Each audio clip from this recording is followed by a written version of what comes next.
Hello students, मैं Imtiaz sir, founder and faculty of Alpha Maths. आज हम आप लोग को क्लास 11th का बिहार बोर्ड हो या सीबीएसई बोर्ड हो, दोनों के लिए हम सिलेबस की बात करने जा रहे हैं। क्योंकि हम क्लास 10th के सिलेबस में भी बताए थे कि हमको कहीं भी पहुंचने के लिए रास्ता बहुत ज़रूरी होता है कि रास्ता कौन सा हमारा सही है, किस रास्ते में हम जाएंगे तो सारे कुछ को देखते हुए जाएंगे। एक्चुअली अगर हमको बिहार बोर्ड के हो या सीबीएसई के हो, अगर हमको 11th का एग्ज़ाम्स देना है तो एग्ज़ाम्स देंगे तो कहीं ना कहीं हमारा ट्रैक होगा, उस ट्रैक से हमको एग्ज़ाम्स तक पहुंचना पड़ेगा। ये जो हमारा ट्रैक है ना, वही ट्रैक हमारा सेट एंड फंक्शन है, अलजेब्रा है, या फिर हमारा कोऑर्डिनेट ज्योमेट्री है, या कैलकुलस है, या स्टैटिस्टिक्स एंड प्रोबेबिलिटी है। ये हमारा ट्रैक है। अगर इस ट्रैक को छोड़ करके कहीं दूसरे ट्रैक से अगर हम घूम के चले जाएंगे बीएससी का सिलेबस पढ़ते हुए 11th के एग्ज़ाम में जाएं तो हमको समझ में आएगा क्या? नहीं आएगा ना। तो यही हमारा ट्रैक है ना। इसलिए हम पिछले क्लास 10th के सिलेबस वाले में हम इस पे बात किए थे कि अगर हमको कोलकाता जाना है तो मुझे पहले रूट पता होना चाहिए, मुझे पहले वे पता होना चाहिए। तो आज हम बात करते हैं, अगर क्लास 11th के सिलेबस की बात करेंगे तो हमको किस चीज़ों की, किन किन चीज़ों की हमें जानकारी होनी चाहिए। तो सबसे पहले हम बात करते हैं क्लास 11th में हमें 500 मार्क्स का एग्ज़ाम्स होता है। बिहार बोर्ड के लिए हम बता रहे हैं 500 मार्क्स का एग्ज़ाम होता है, और सेम टू सेम सीबीएसई में भी होता है। तो बिहार बोर्ड में जो होता है ना, वो एक्चुअली एक तो हमारा पीसीएम होता है, पीसीएम, और एक होता है पीसीबी, मतलब ये फिजिक्स, केमिस्ट्री और मैथ, ठीक है।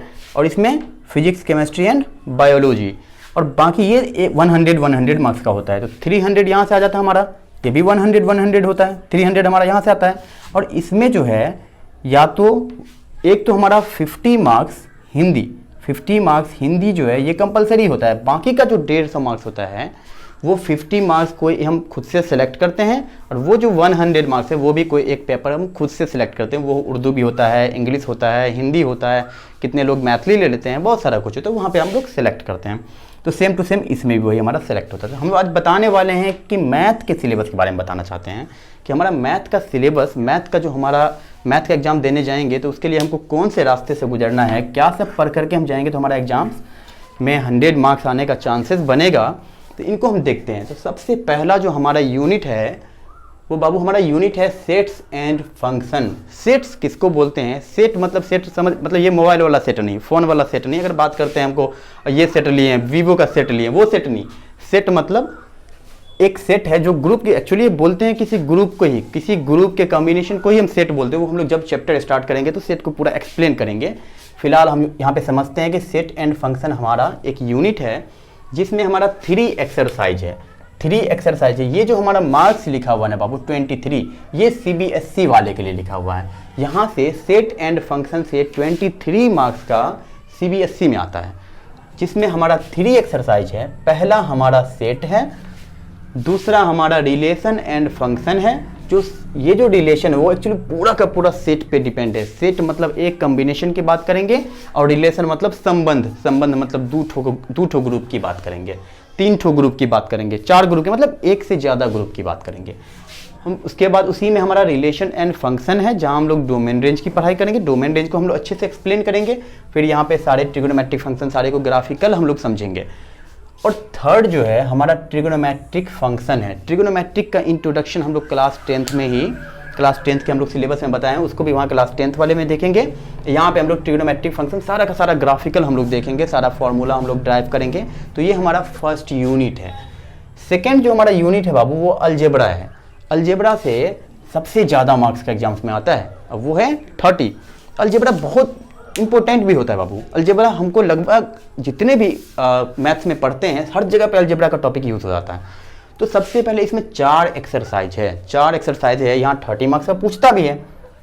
चूँकि 4 एक्सरसाइज है तो पहला जो एक्सरसाइज है ना हमारा बाबू वो क्या है? Complex number and quadratic equation. ये हमारा एनसीईआरटी पैटर्न पे बता रहे हैं। तो एनसीईआरटी पैटर्न पे एक्चुअली कॉम्प्लेक्स नंबर और क्वाड्रेटिक इक्वेशन को ये कंबाइन कर दिया हुआ है।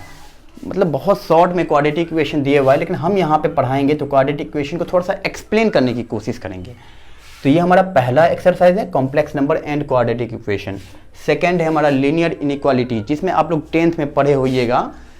वहाँ पे ग्राफिकल आप एक्स वाई का दो चर वाले वेरिएबल है ना, 2 वेरिएबल वाले, उसको आप यहाँ पे एक्सप्लेन किया होइएगा। यहाँ पे लीनियर इनइक्वालिटीज़ को पढ़ेंगे।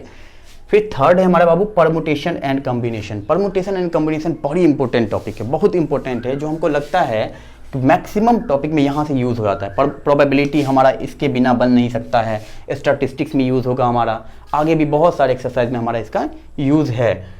उसके बाद sequence and series. Sequence and series का अब थोड़ा सा टॉपिक आप 10th में, क्लास 10th में आप पढ़े होइएगा, जिसको एपी के नाम से, मतलब अर्थमेटिक एंड प्रोग्रेशन, जिसको आप पढ़े भी होइएगा। तो वही सीक्वेंस एंड सीरीज, लेकिन यहाँ पे हम लोग पढ़ेंगे एपी भी पढ़ेंगे, जीपी भी पढ़ेंगे और एचपी भी पढ़ेंगे, है ना। वहाँ पे सिर्फ 10th में हम लोग एपी पढ़े थे, अर्थमेटिक प्रोग्रेशन।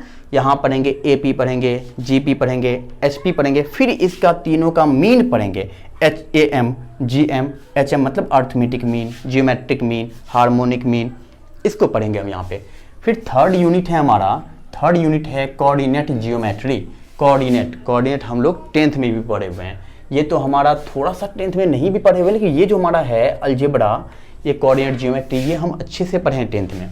तो कोऑर्डिनेट जियोमेट्री से बाबू हमको 10 मार्क्स आता है, 10 मार्क्स के एग्जाम्स में आता है।